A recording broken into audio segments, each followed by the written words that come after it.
प्रिय विद्यार्थियों, MD school की ऑनलाइन क्लासेस में आपका स्वागत है।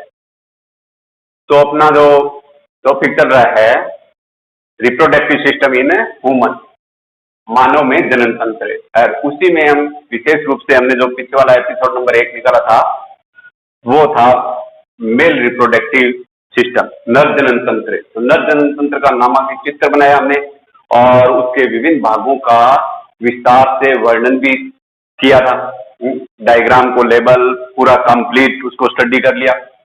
अब एक एक करके जैसे हम हैं जो नर जनन तंत्र का जो प्राथमिक अंग है, जो मुख्य जननांग के रूप में जिसको जानते हैं टेस्टिस, तो टेस्टिस की अब हमें आउटर जो संरचना थी, बाह्य संरचना, वो तो हमने बता दी कि गोलाकार या अंडाकार जैसी संरचनाएं होगी और गुलाबी रंग की संरचना थी, 4 से 5 सेंटीमीटर मोटाई का और 2 से 2.5 सेंटीमीटर लंबा, और वजन 10 से 15 ग्राम। उत्पत्ति बता दी थी मीजोड्रम के द्वारा।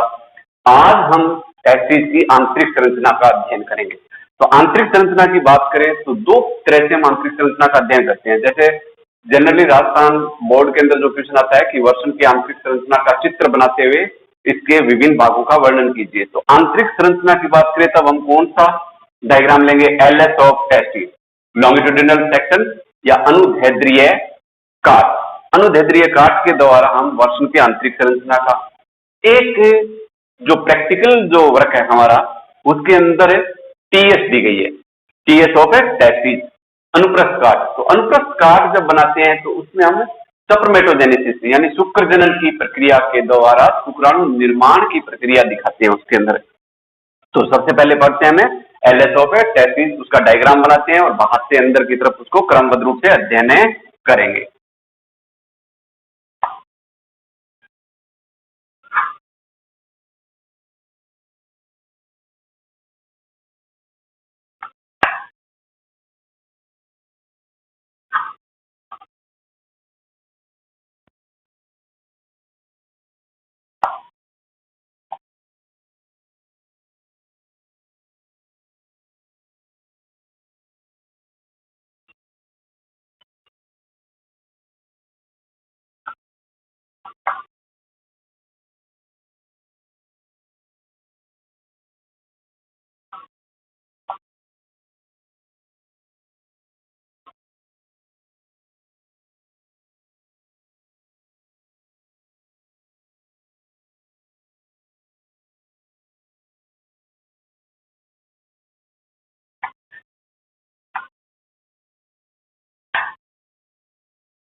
ये अपना एलएस ऑफ टेस्टिस, अनुप्रस्थ काट का किए।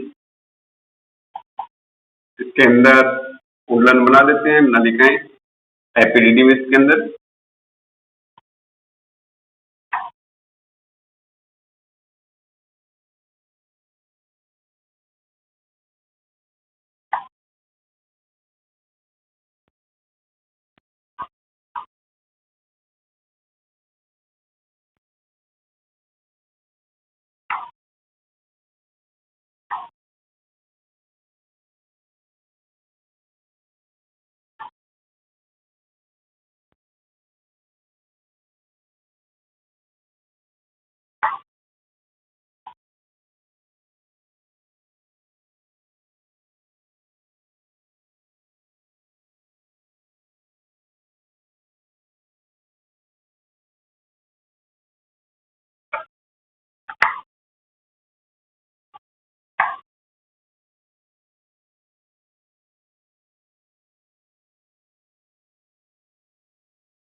तो एलएस के अंदर देखते हैं तो टेस्टिस की सबसे पहले तो बता देते हैं कि ये 4 सेंटीमीटर मोटाई का हो गया, 2 से 2.5 सेंटीमीटर लंबा हो गया, 10 से 15 ग्राम इसमें क्या हो गया, वजन हो गया।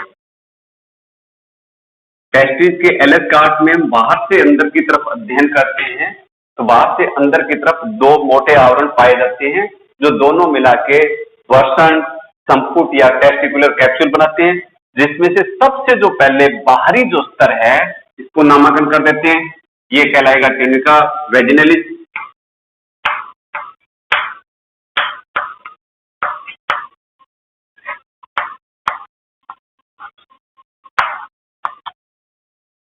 या यौनिक कंचुक सतह, यौनिक कंचुक स्तर। दूसरा जो स्तर होगा इसको बोलेंगे ट्यूनिका एल्विजिनिया।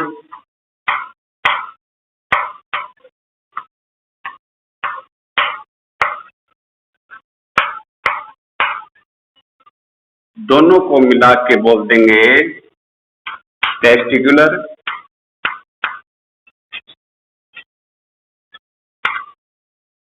कैप्सूल।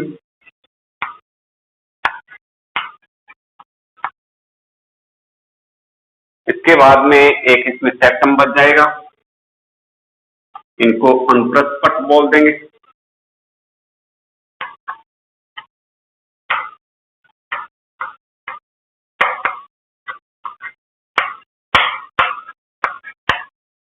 इसको बोल देंगे मध्य अनुलंब पट।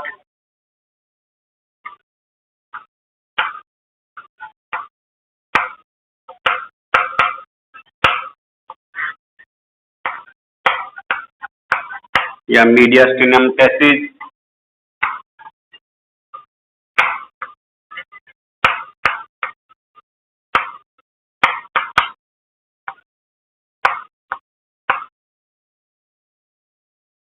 इसके बाद में इनमें प्रजनन नलिकाएं बना लेंगे।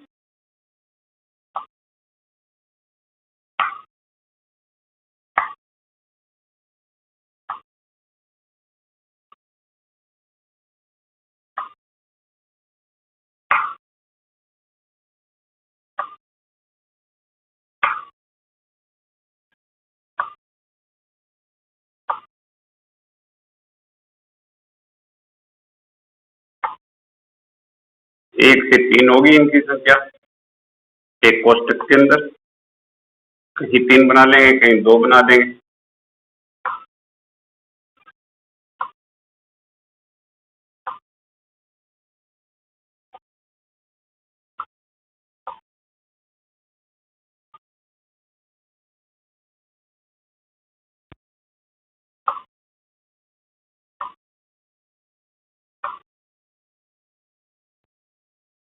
इन नलिकाओं को नामांकित कर देते हैं।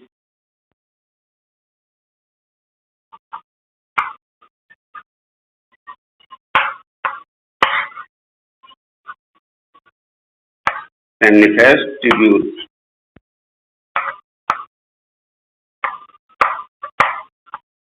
प्रजनन नलिका या रेपता नलिका।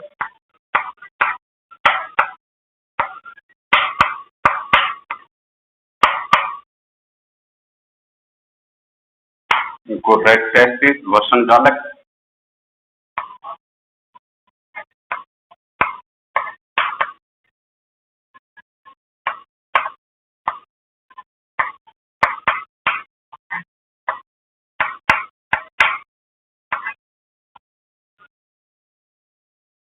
इसका नामांकन कर देंगे cat epididymis.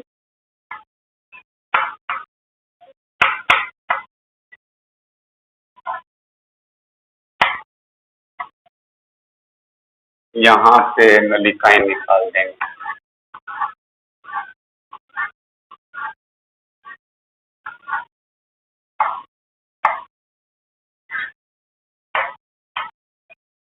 Vasa इसेंसिया।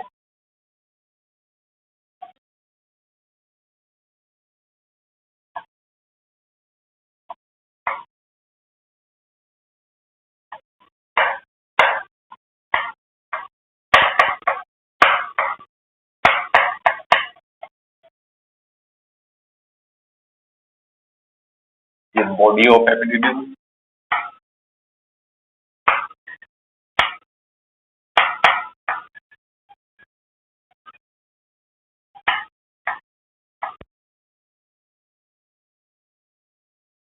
What are different?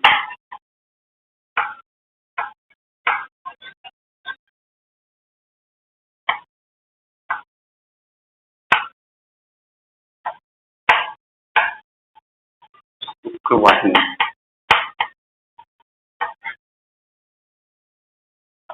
ये कोडा epithelium.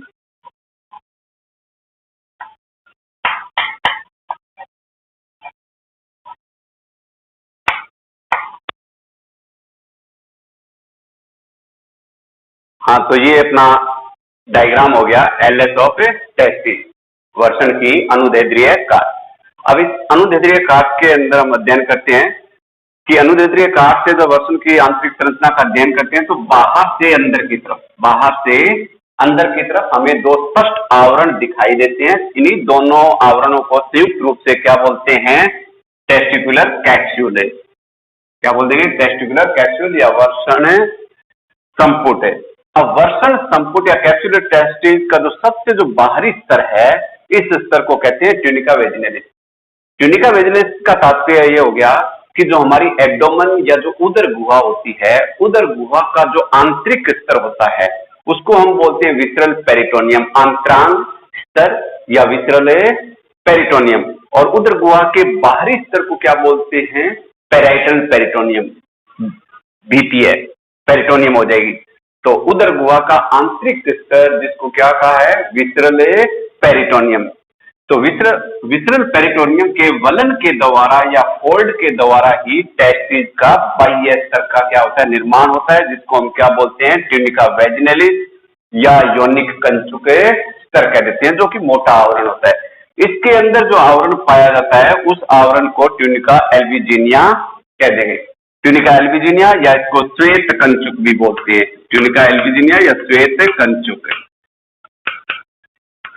अब सप्रम निर्माण की दृष्टि से जो महत्वपूर्ण जो स्तर है वो वेजिनलिस में होके कौन सा हो जाएगा? एल्बुजिनिया. तो आंतरिक स्तर कौन सा है? श्वेत कंचुक या एल्बुजिनिया हो गया, ट्यूनिका एल्बुजिनिया. अब ट्यूनिका एल्बुजिनिया शीर्ष से नीचे की तरफ है टेस्टिस को दो भागों में बांट देता है और एक अनुलम पट्ट का निर्माण करता है, जिससे टेस्टिस कितने भागों में बंट गया? दो भागों में. तो ये अनुलम जो पट है, इस पट को कहते हैं मध्य अनुलम पट या मीडिया स्टेनियम टेस्टिस.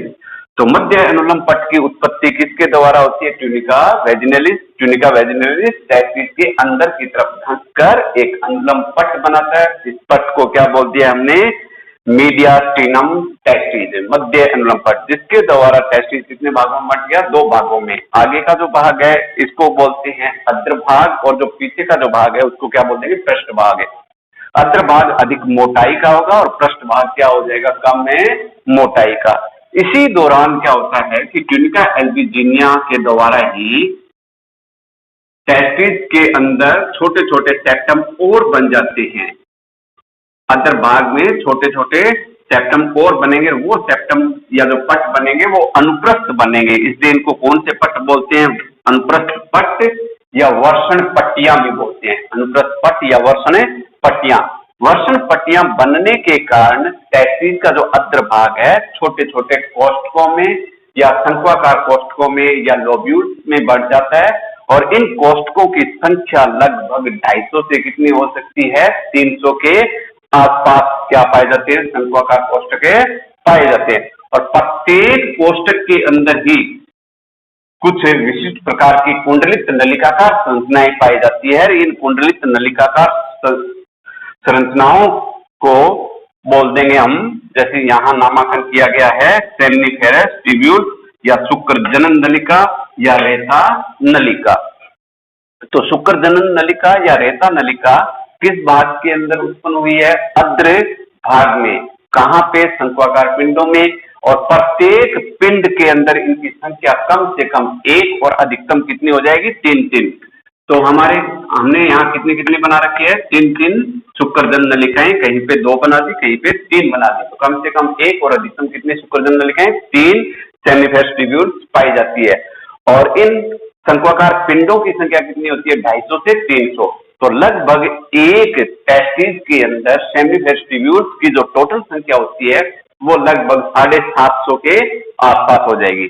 फिर बात करते हैं कि ये जो सेमिनिफेरस ट्यूब्यूल्स है, इन ट्यूब्यूल्स के बीच बीच में कुछ विशिष्ट प्रकार का सीओजी उत्तक भरा रहता है। उसी सीओजी उत्तक के अंदर जैसे ब्लड वेसल्स है, रक्त केशिकाएं हैं, नर्व फाइबर्स है, तंत्रिका तंतु है और कुछ विशिष्ट प्रकार की सेल्स भी पाई जाती है। और उन सेल्स को हम कहते हैं इंटरस्टिशियल सेल्स या अंतराली कोशिकाएं या लेडिंग सेल्स बोलते हैं। तो अंतराली कोशिकाएं या लेडिंग सेल्स और योजी उत्तक में साथ साथ में क्या पड़ा रहता है? ब्लड वेसल्स और नर्व फाइबर्स। तो ये स्ट्रक्चर हम यहाँ नहीं दिखा रहे हैं, blood vessels, nerve fibres, leading cells. वो कहाँ दिखाएंगे कि इस टेस्टिस की हम क्या पढ़ेंगे? टीएस पढ़ेंगे। क्या पढ़ेंगे? टीएस, अनुप्रस्थ काट का अध्ययन करेंगे। वहां पे हम ब्लड वेसल्स, नर्व फाइबर्स, योजी उत्तक, इंटरस्टिशियल सेल्स, अंतराली कोशिकाएं वो दिखाएंगे। तो इसके अंदर जो बीच बीच में अंतराली कोशिकाएं होती है उनके द्वारा विशिष्ट प्रकार का हार्मोन स्रावित होता है जिसको नर हार्मोन या टेस्टोस्टेरोन हार्मोन कहते हैं। और इसी टेस्टोस्टेरोन हार्मोन के द्वारा नर के अंदर सेकेंडरी सेक्सुअल कैरेक्टर क्या हो जाते हैं? विकसित हो जाते हैं, जिससे गौण लैंगिक लक्षण जैसे आवाज का भारी होना, अंगों का चपटा होना, बालों की संख्या अधिक होना, हड्डियों का मजबूत होना। तो द्वितीयक लैंगिक लक्षणों का या इसी टेस्टोस्टेरोन के द्वारा स्पर्मेटोजेनेसिस या शुक्रजनन की क्रिया क्या होती है? प्रारंभ में होती है। तो ये कौन सा भाग हो गया हमारा? पूरा अद्र भाग। तो अद्र भाग में कौन कौन सी संरचनाएं हैं? अनुप्रस्थ पट है और शंक्वाकार पिंड है और उनमें सेमिनिफेरस ट्यूब्यूल से भरी हुई है। इसके बाद में दूसरा जो भाग आता है टेस्टिस का, पृष्ठ भाग या पीछे का भाग, अद्र भाग की तुलना में कम मोटा होता है। और इस भाग के अंदर जैसे ये सेमिनिफेरस ट्यूब्यूल, यहाँ पे अधिक कुंडलित नलिकाकार संरचना होती है। जैसे जैसे ये कुंडलित नलिकाकार संरचनाएं यानी शुक्रजन नलिकाएं अद्र भाग से पृष्ठ भाग की तरफ, अद्र भाग से पृष्ठ भाग की तरफ जाती है तो ये अकुंडलित और सीधी हो जाती है और मीडियास्टिनम टेस्टिस या मध्य अनुलम पट को क्रॉस करती हुई पृष्ठ भाग में आ जाएगी। क्रॉस करती हुई किस भाग में आ गई?